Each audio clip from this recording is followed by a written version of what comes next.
Cricket ஃபேன்ஸுக்கு வணக்கம். IL T20 league நடந்துட்டு இருக்குங்கிற விஷயம் தெரியும். இப்பதான் ஸ்டார்ட் பண்ணியிருக்காங்க.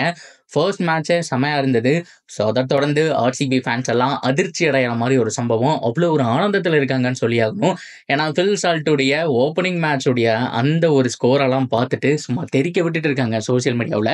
ஸோ ஓவராலாக அவருடைய பெர்ஃபார்மன்ஸ் எப்படி இருக்கு, ஆண்டி ஃபிளாஷ் சொன்ன மாதிரி ஃபில் சால்ட் தான் ஓப்பனரா என்ன பண்ண போறாங்க அப்படிங்கிறத பார்க்கலாம். அதுக்கு முன்னாடி ஃபர்ஸ்ட் டைம் சேனலுக்கு வரீங்கன்னா மறக்காம சப்ஸ்கிரைப் பண்ணி சப்போர்ட் பண்ணுங்க. அப்பதான் அப்டேட் எல்லாமே எங்களை வந்து சேரும். சரி வாங்க வீடியோக்குள்ள போவோம். So first of all Andy Flower recent டைமில் ப்ரெஸ் மீட் பண்ணியிருந்தாரு. ஏகப்பட்ட கேள்விகளுக்கு பதில் சொல்லியிருந்தாரு. ஸோ பொதுவாக ஆர்சிபியை புதுசாக கட்டமைச்சிட்டு இருக்கணுங்கிற மாதிரி சொல்லியிருந்தாங்க. ஸோ எந்த வருஷமும் இல்லாத அளவுக்கு இந்த வருஷம் தான் பார்த்து பார்த்து எல்லா டிபார்ட்மெண்ட்டில் இருக்கையும் ஓட்டையும் சரி பண்ணுற மாதிரி வந்துட்டு டீம் எடுத்திருக்காங்கன்னு சொல்லி ஆகணும். ஒவ்வொரு வருஷம் ஏதாவது குறை இருக்குங்க. இந்த வருஷம் top order, middle order, at the same time all-rounding department, so bowling department அப்படின்னு சொல்லிட்டு எல்லாமே வெல் பேலன்ஸ்டாக இருக்குது அப்படிங்கிற மாதிரி சொல்லியிருந்தாரு.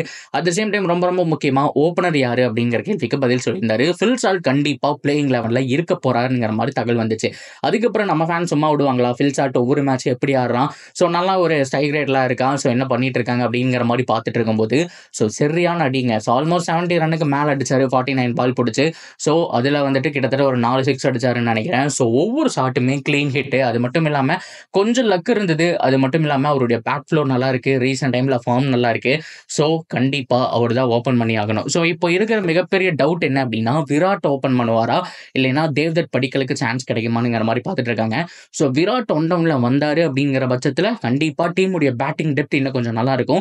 So Devdutt Padikkal and Phil Salt open பண்ணுறதுக்கு so left and right hand combination, அது மட்டும் இல்லாமல் ஸோ ஃபாரினர் இந்தியன் காம்பினேஷன் அப்படிங்கிற மாதிரி இது எல்லாமே பார்த்துட்டு இருக்காங்க. பட் இருந்தாலும் ஆண்டி ஃபிளார் பொறுத்த வரைக்கும் விராட் தான் ஓப்பனர் அப்படிங்கிற மாதிரி சொல்லிட்டாங்க. ஸோ இதனால தான் ஆர்சிபி ஃபேன்ஸ் சில கன்ஃபியூஷனில் இருக்காங்க. ஸோ ஓவராலாக ரீசெண்ட் டைம் ஃபில் சால்ட்டுடைய ஃபார்ம் நல்லா இருக்கு. ஆனால் லியாம் லிவிங்ஸ்டன் இந்த பக்கம் சவுத் ஆப்பிரிக்கா T20 மற்ற எல்லாத்துலேயுமே பார்த்தோம் அப்படின்னா கொஞ்சம் திணறிட்டு இருக்காரு. ஸோ ஒரு மேட்ச் நல்லா ஆடுறாரு, தொடர்ந்து ஒரு 4 மேட்ச் சொதப்பிடுறாரு. ஸோ அது அப்படியே டேலி ஆகி போயிடுதுன்னு சொல்லி ஆகணும். ஸோ பெருசாக பர்ஃபார்மன்ஸ் அப்படிங்கிறது வருதில்ல, பெருசாக ரன்னும் வருதில்ல. ஸோ ஆர்சிபி ஃபேன்ஸ் அதில் குழம்பி போயிருக்காங்க. பட் இருந்தாலும் பார்ப்போங்க, கேம்பை ஜாயின் பண்ணும்போது உள்ள வந்து ஸோ கண்டிப்பாக சூப்பராக ஆடுவார் அப்படிங்கிற மாதிரி எக்ஸ்பெக்ட் பண்ணலாம். ஸோ ஐபிஎல் தேதி அனௌன்ஸ் பண்ணிட்டாங்க, அதுதான் ரொம்ப ரொம்ப முக்கியமான ஒரு விஷயம். ஸோ மார்ச் 23 அப்படிங்கிற மாதிரி சொல்லிட்டாங்க. இன்னும் அஃபீஷியல் அப்டேட் எல்லாம் வரும். நடுவில் இந்த சாம்பியன்ஸ் ட்ராஃபி வரதுனால அதனுடைய ப்ரொமோஷன்லாம் எதையுமே கெடுக்க வேணாம்னு சொல்லிட்டு தான் அவங்க சைட்ல இருந்து பெரிய அப்டேட் எதுவுமே கொடுக்கல. பட் இருந்தாலும் 23 ஸ்டார்ட் பண்ண போறதா சொல்லியிருக்காங்க. ஸோ மே 28 இல்லைன்னா 26 ரெண்டுல ஏதோ ஒரு டேட் வந்துட்டு ஃபைனல் ஃபிக்ஸ் பண்ணிடுவாங்க. ஸோ சாலிடா கிட்டத்தட்ட வந்துட்டு ஒரு 2 மந்த் சூப்பரான ஒரு ஆக்ஷன் பேக் கிரிக்கெட் இருக்குங்கிறதுல மாற்றம் இல்லை. ஸோ ஓவராலாக ஜனவரி, பிப்ரவரி, மார்ச், ஏப்ரல், மேன்னு சொல்லிட்டு 5 மாதம் கிரிக்கெட்லேயே போயிடும். ஸோ 6வது மாதம் என்ன, ஸோ வேர்ல்டு டெஸ்ட் சாம்பியன்ஷிப் தான். ஸோ ஓவராலாக இந்த வருஷம் உண்மையாலுமே சூப்பராக போகும் கிரிக்கெட் ஃபேன்ஸுக்கு அப்படிங்கிற மாதிரி எதிர்பார்க்கலாம். ஸோ ஓவராலாக உங்களுடைய ஒப்பீனியன் என்ன அப்படிங்கிறத சொல்லுங்க.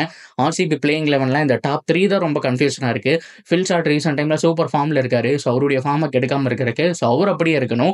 ஆனால் கூட சப்போர்ட்டுக்கு விராட்டா, தேவ்தத் படிக்கலாம், 1-1 பொசிஷனில் யார் யாருனும், கேப்டனாக இருந்தால் ரஜத் பட்டிதார் எந்த பொசிஷனில் வரணும். ஸோ இதை தாண்டி லியாம் லிவிங்ஸ்டனுக்கு அப்புறம் நம்பர் 5ல தான் போய் ஆகணுமா, ஸோ அவருடைய பொசிஷன் என்ன, அண்ட் ஆல்ரவுண்டிங் டிபார்ட்மெண்ட் படி டிம் டேவிட் வரணுமா இல்லை ஜேக்கப் பெத்தல் வரணுமா. ஸோ உங்களுடைய ப்ரெடிக்ஷன் எல்லாமே அக்கு வேற ஆணி வேற தாராளமாக கமெண்ட் செக்ஷனில் ஷேர் பண்ணிக்கலாம். அண்ட் இந்த மாதிரியான அப்டேட்டுக்கு நம்ம சேனலோட இணைஞ்சிருக்கேன், மறக்காம சப்ஸ்கிரைப் பண்ணி சப்போர்ட் பண்ணுங்க.